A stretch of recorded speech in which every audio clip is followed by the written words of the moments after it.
आप देख रहे हैं एसएस न्यूज मुंबई का लाइव और मैं हूं आपके साथ वीएफ राजपूत क्रांति। All India manufacturing organisation AIMO की स्थापना भारत रत्न श्री एम विश्वेश्वरैया ने 1941 में की थी। एक लक्ष्य था उद्योगों के माध्यम से समृद्धि। भारत सरकार द्वारा उद्योग के शीर्ष संगठन के रूप में इस संस्थान को मान्यता दी। हाल ही में महाराष्ट्र स्टेट बोर्ड से AIMO के राष्ट्रीय अध्यक्ष एडवोकेट सुशील जी व्यास को बनाया गया है। उनके नेतृत्व में महाराष्ट्र बोर्ड की कार्यकारिणी गठित की गई, जिसमें चेयरमैन प्रवीण जी अग्रवाल, वाइस चेयरमैन शैलेश जी घेड़िया व काजल आनंद को बनाया गया है। महामंत्री शैलेश जी डालमिया, कोषाध्यक्ष अनिल जी आर अग्रवाल, मंत्री विनय जी मिश्रा, रमेश चंद्र जी कमोठी, वही सदस्यों में राजेश जी जैन, उदयेश अग्रवाल जी, राजेश जी, आनंद कुमार जी जैन को लिया गया है। वही महाराष्ट्र बोर्ड से राष्ट्रीय कमेटी में विजय जी कलंत्री, अशोक जी कड़किया, श्रीकांत जी डालमिया, सुरेश जी देवड़ा, अरविंद जी टिबड़ेवाल, महेंद्र जी ठक्कर, त्रमक जी तिवारी व राम किशोर जी दरक को नियुक्त किया गया है।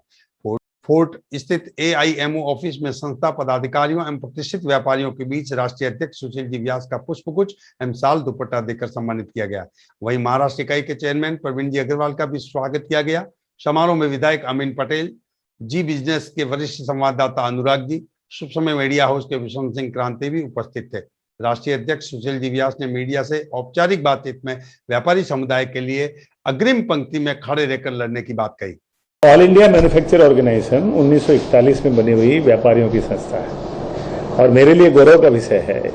कि हिंदुस्तान के बहुत ही आदरणीय, पूजनीय विश्वेश्वरैया जी, जो भारत रत्न और वो अपने जमाने के जाने माने विश्व प्रख्यात इंजीनियर थे और जिनके जन्मदिन पे आज भी भारत में इंजीनियर्स डे मनाया जाता है, तो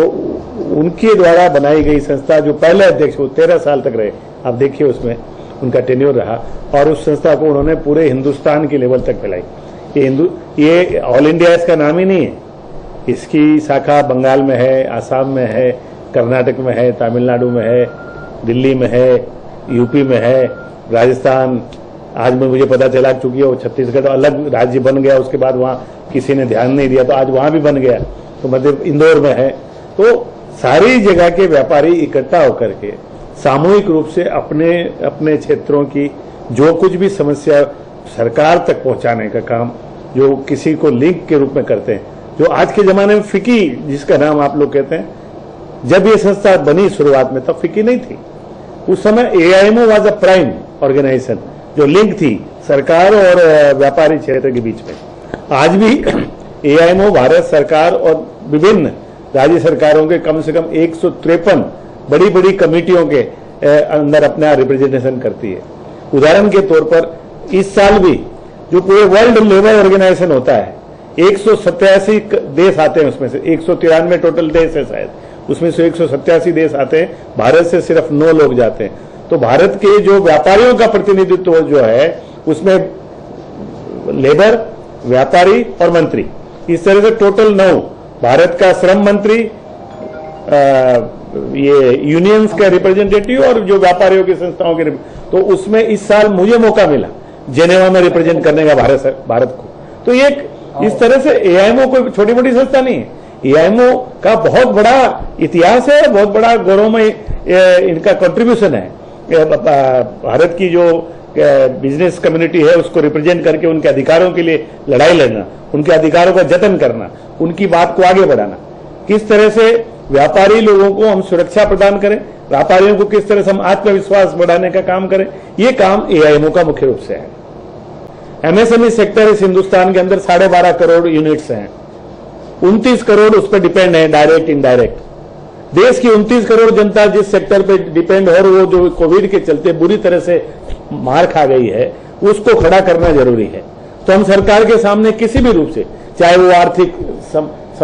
सपोर्ट हो, लोन हो या उनके लोन को वेवर हो या इंटरेस्ट वेवर हो, हम कोशिश कर रहे हैं कि सारे लोगों से हम लोग उनके व्यूज मंगा के MSME सेक्टर से जुड़े हुए MSME को किस तरह से वापस खड़ा किया जाए, उनके आत्मविश्वास को और मनोबल को कैसे बनाकर रखा जाए, ये कोशिश AIMO का पहला मोटो है और उसी पे हम लोग लगे हैं। अभी हमारी राष्ट्रीय कार्यकारिणी की मीटिंग भी हुई पिछले हफ्ते, तो सारे लोगों से, मैंने सारे बोर्ड से एक रिपोर्ट मांगी है, भाई आप अपने अपने इलाके में जो एमएसएमई प्रॉब्लम्स फेस कर रही है। अनफॉर्चुनेटली क्या हुआ, मेरे बनते ही हमने नितिन गडकरी जी से बात करी, लेकिन इतने में वो चेंज होकर के नारायण राणे जी आ गए और राणे जी से हमारे संपर्क हो रहा है। हमने समय मांगा है मिलने के लिए, और जैसे ही नारायण राणे जी से समय मिलता है, हम हमारा एक प्रतिनिधिमंडल जाकर के एमएसएमई सेक्टर को किस तरह से हम लोग आर्थिक सहायता या अन्य सहयोग कर करके खड़ा रख सके, क्योंकि एमएसएमई अगर डूब गया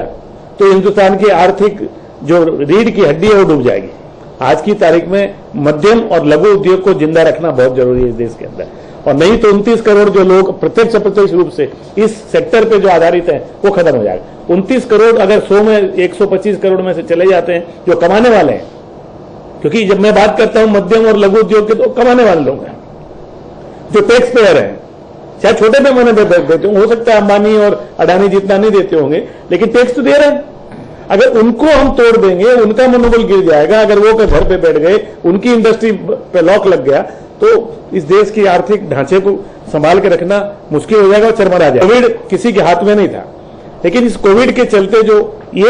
जो सेक्टर मार खा रहा है, उस पर मैं समझ रहा हूं जितना ध्यान देना चाहिए प्रशासनिक स्तर पर दिया नहीं जा रहा है। यह मेरा आरोप नहीं है, लेकिन मेरा सुझाव है प्रशासन को कि इस पर थोड़ा ध्यान देना चाहिए। चिप की वजह से जो प्रॉब्लम्स आते हैं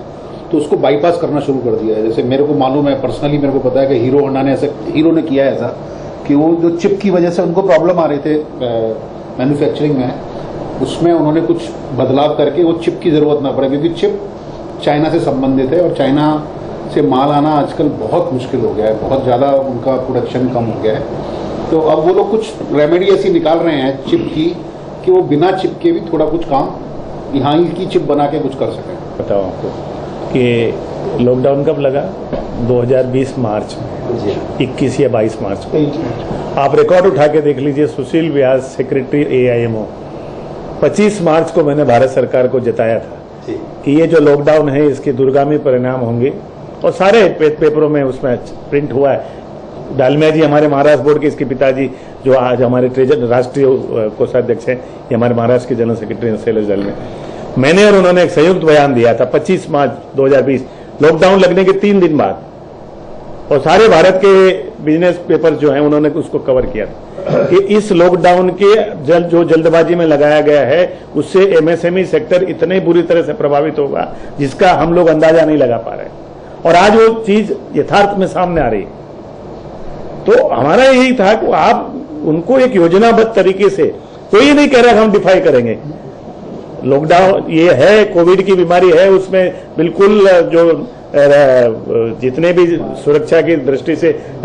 उपाय करने चाहिए, लेकिन अगर आप व्यापारियों को मार करके उनको बंद कर देंगे कमरों में, उनको व्यापार करने से आप रोक देंगे, तब आपकी अर्थव्यवस्था है वो चरमरा जाएगी। उसको कहीं न कहीं खड़े रखने के लिए आपको सुरक्षित, उनको जैसे आप सेफ पैसेज होता है ना, ऑक्सीजन की सिलेंडर ले जाने के लिए आपको गाड़ी को भी जब सेफ पैसेज देते हो, तो व्यापारी वर्ग को भी आप एक सेफ पैसेज बना के दीजिए कि वो अपना व्यापार कर सके। अन्य खबरों के लिए देखते रहिए SS न्यूज मुंबई का लाइव और बने रहिए देव, देश, धर्म और व्यापारियों के हितों के साथ।